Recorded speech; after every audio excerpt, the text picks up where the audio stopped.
Hello and welcome to Mind Matters, an invitation to well-being. I'm Sohila Bajaj. In an endeavor to highlight the importance of mental health, create awareness, eliminate stigma, and increase mental health literacy, we joined forces with experts to understand the various facets of mental illness and highlight brave people who are ready to narrate their journey of hope. Today we speak about mental health in youth and adolescents. Sample this. According to the World Health Organization, globally 1 in 7 10 to 19-year-olds experiences a mental disorder, accounting for 13% of the global burden of disease in this age group. Depression, anxiety, and behavioral disorders are amongst the leading causes of illness and disability among adolescents. And suicide is the fourth leading cause of death among 15 to 19-year-olds. And yet, these largely remain unrecognized and untreated, and even more so in India, where children and youth with mental health disorders are mostly undiagnosed and hesitant in seeking help or treatment. According to the Indian Journal of Psychiatry in 2019, even before the pandemic, at least 50 million children in India were affected with mental health issues, and out of these, 80 to 90% have not sought support. There is an urgent need to address this because adolescent mental health conditions extend to adulthood, impairing both physical and mental health and limiting opportunities to lead fulfilling lives as adults. Before we delve further into this subject, let's hear what Raghav Miatal, a singer by profession and a young adult dealing with the pressures of social media, has to say about this. Hi, my name is Raghav Miatal. I'm a singer-songwriter based out of Mumbai. I wrote a song called Am I Overthinking This, which essentially talks about everybody who's grown up on social media puts up these really brave fronts of living these perfect lives, but on the inside, many a times, people are going through a lot of stuff. I went through this sort of phase where I would feel really anxious and find it very hard to even start my day. And this song is about that feeling and still having to sort of continue living this perfect life on social media. This one's called Am I Overthinking This? Am I overthinking this? Am I talking too loud? Am I fitting in fine? When does all of this calm down? Are these thoughts just in my head? Or does everybody know that I'm mentally a wreck? I'm trying, you should know. Today, in an effort to really understand mental health in adolescents, we speak to Dr. Trinjhna Khattar, Psychotherapist IEC, and Subadev Pandian, a law student and a young adult with lived experience of mental health conditions since his teens. Subadev, I want to start with you. Tell me, when did you first realize that things were not normal and that maybe you had some mental health challenges? So it was around class 11 and 12, and there was a sudden bump in portions and academic stress, and I found it really hard. I wasn't enjoying school even before that, but then it became a traumatic experience. There was a lot of self-doubt actually. All the issues that I was facing at that time made me question myself, my character, what I was, who I was, and the fact that everyone else was able to enjoy despite the hardships. All the students in the class were having the same amount of work burden and stress conditions, but then somehow they were all able to bounce back in a way I wasn't. And I felt probably workload is not the only thing that is troubling me. And I actually, went to Google before I knew about therapists and all. I used to Google my symptoms, and when I found out that, there were names for these conditions and there are other people who are going through the same thing, it made me feel better actually. And on some level, I always knew that my parents, friends, or classmates for that matter wouldn't be able to answer the issues that I had. I didn't feel comfortable sharing it with any of them. And that is why I often feel that, every school must have a counselor who can help students. Dr. Trinjhna, now let me come to you. What are some of the most common issues that adolescents and youth come to you with? Sure. Thank you for having me here again. And some of the common problems that I would say have happened, or what adolescents have reported to us, is that they experience a lot of exam stress. There is academic pressure because of the choices they are making in their career. There is also poor concentration in their studies. We can understand that they're trying to build on their education, so this will come by. It happens. But as a result, they also experience overthinking, where there is negative self talk like I'm useless, I'm a failure. This leads to self doubt, like Subadev mentioned, and often low confidence, amounting to what we popularly now know as anxiety, and that is increasing. When we look at relationship stress, there is some social judgment that comes by where adolescents feel belittled, they feel unfairly judged, they feel they're not heard, and the social judgment really drives them away sometimes because they can't really express themselves comfortably to others. And when they feel judged, they distance, they isolate themselves, they withdraw, and this sense of isolation increases the depression.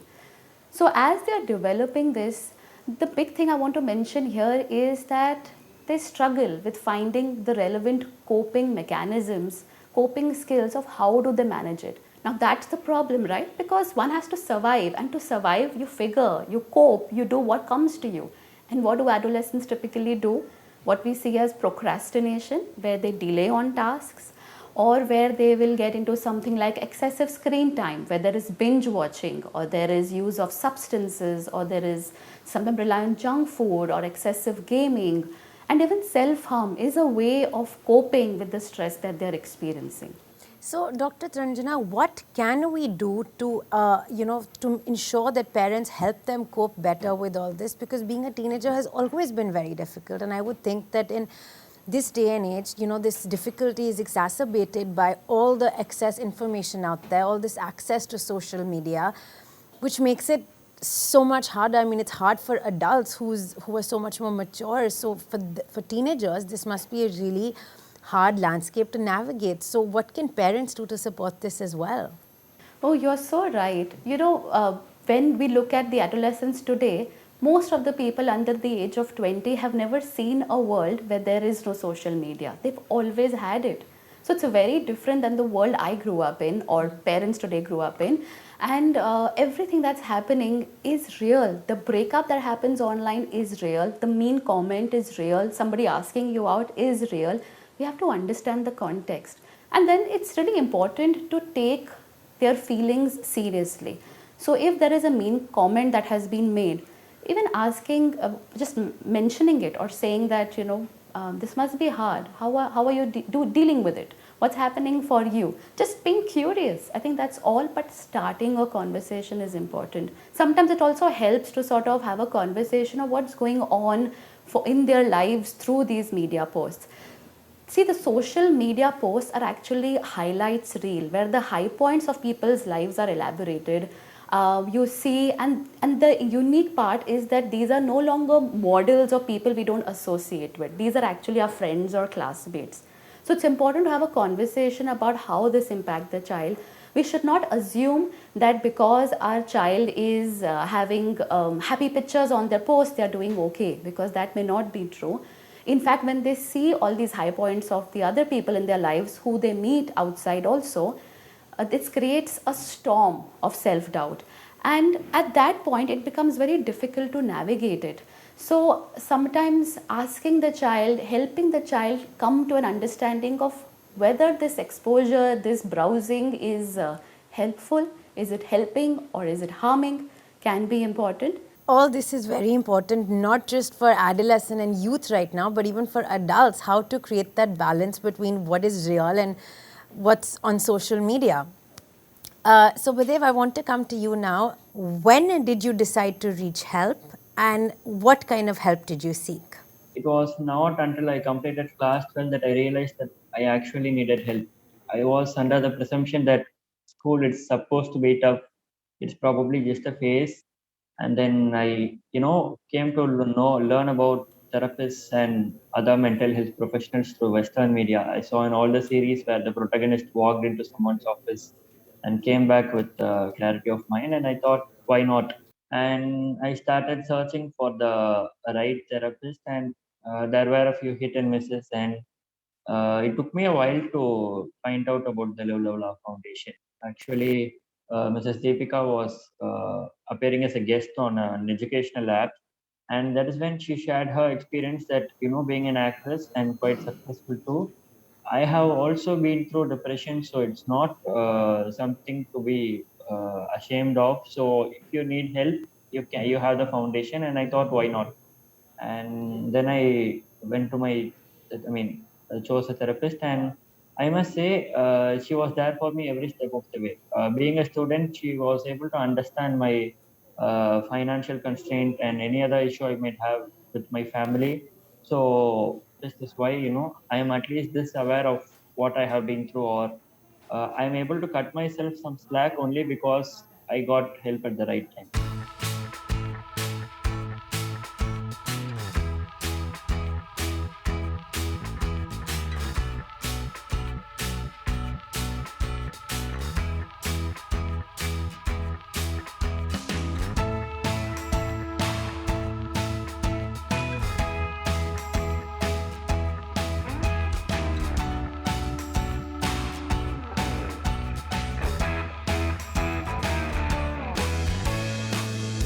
Subadev earlier mentioned that he likes to make Instagram reels as a creative outlet, so we asked him to make one for us, explaining what he feels is the one thing that needs to be urgently addressed about mental health. Take a look at what he had to say.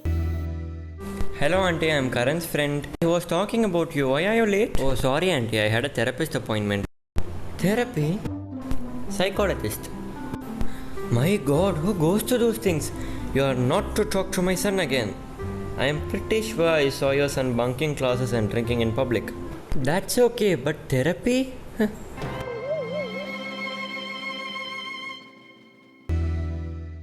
Finding this right therapy, did it make you feel less alone, which is what you said you were feeling in your 11th and 12th? Yeah, I think people often take offense to being diagnosed with stuff, but then it was the other way around with me.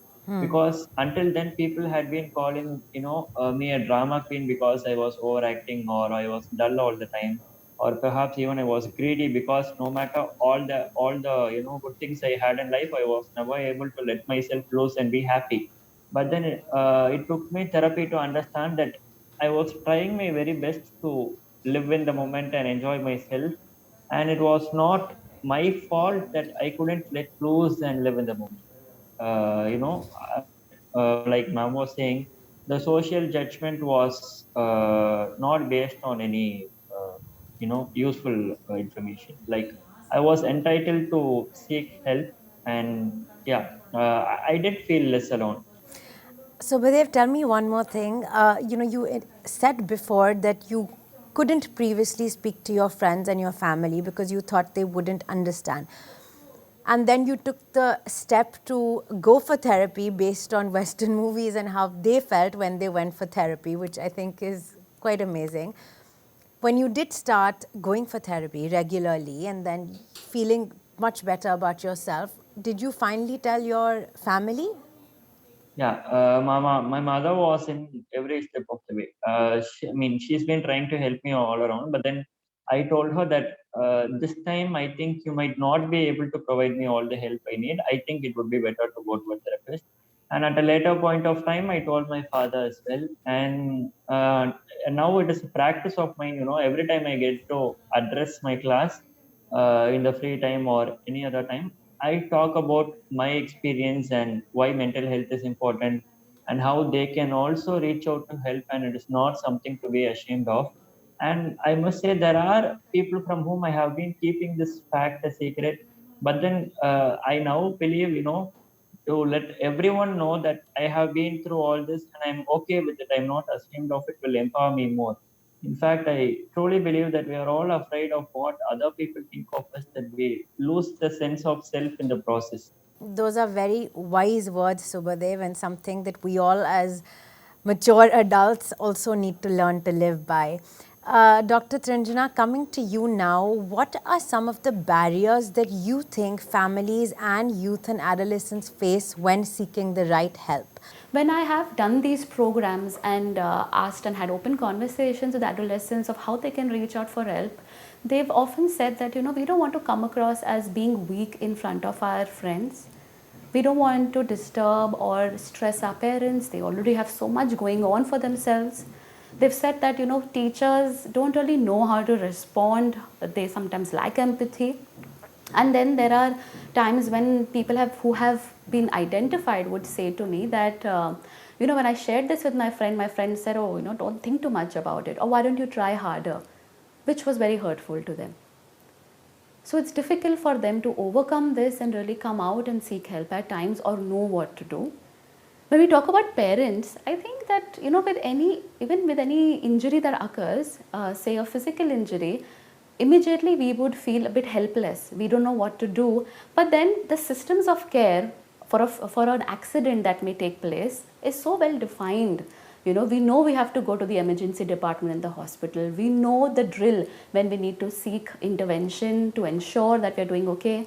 But when it comes to mental health, the lack of information and not knowing what to do or what the signs are results in the parents feeling very, very helpless, extremely anxious. They may sometimes have feelings of guilt where they feel that, did I do something wrong? Could I have taken better care? There is so much fear of judgment even for parents, where they may feel the doctors may judge them, the neighbors, the relatives, other people may think of us as a bad parent. There is shame. There is also a very natural sort of a mechanism we all have that we may at first deny the difficulty. We say, it's not so bad. Maybe if they just focused better, maybe if they were not so lazy, they just lack direction. Many of these things come in the way, and then the parent delays care for the child. Also, there are a lot of misconceptions, misinformation about mental health care services also.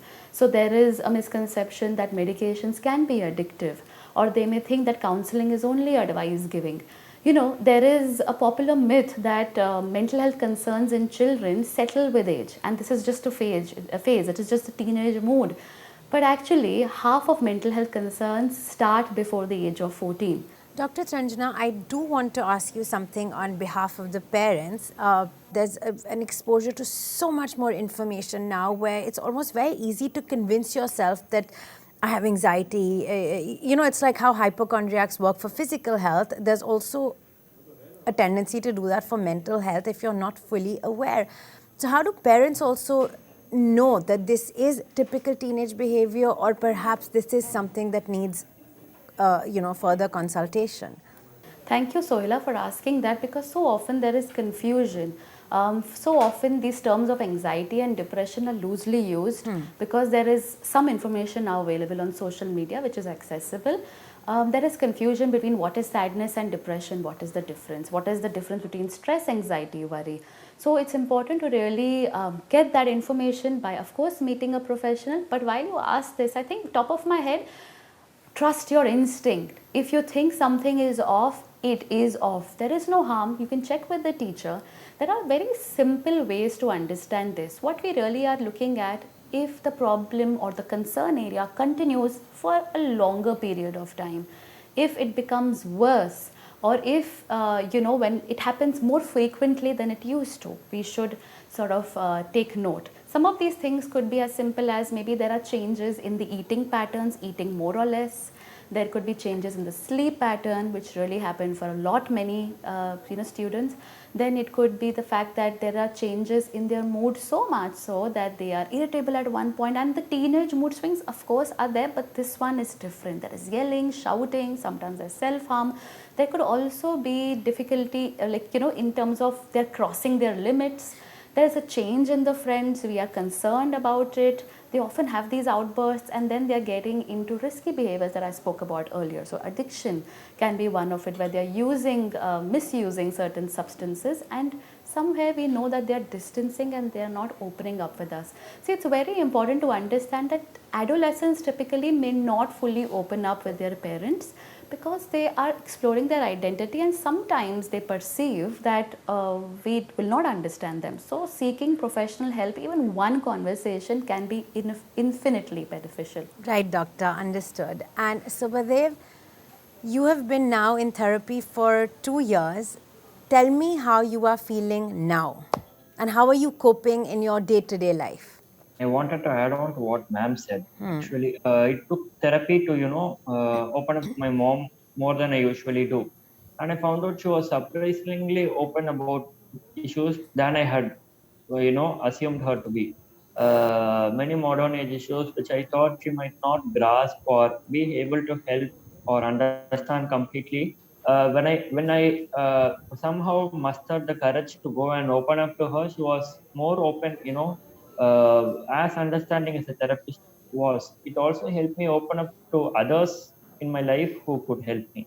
Like, it didn't require that every time I was going through a hardship, I had to go to my therapist. Therapy taught me that, you can go to your loved ones too. You can open up to them as well. They will be understanding. And to talk about how I am now, yeah, I do still have issues. Matter of fact, my psychologist has suggested that I go to a psychiatrist, and I have been taking medicines. But then the thing is, like ma'am said, it doesn't feel like all my issues are like the end of the world, like there is no tomorrow. I have been able to understand that, yeah, my issues are tough, but then I'm getting help, so we will make it through another day without much trouble. It's giving me the courage to go, wake up from bed for the next day rather than sit and sulk about what lies ahead. My takeaway from this conversation is that seeking the right help at the right time can be a beautiful thing. It's made Subadev and his mom closer. It's made Subadev closer to his friends. It's made his relationships better. And Dr. Trinjhna, thank you so much for explaining to us that it is okay to feel like this, and parents, all they need to do is have that conversation, and it can really help and go a very long way. Thank you so much, Subadev, for being so brave, even at such a young age, and sharing your story, and not just that, imparting a lot of wisdom to us as well. With that, it's a wrap for this week's episode. Before we go, we want to say a big thank you to all of you who have been writing in and showing so much support for this endeavor. If you want to share your story with us, do write in or send us a video, and we're confident that together we will create a difference. See you next time.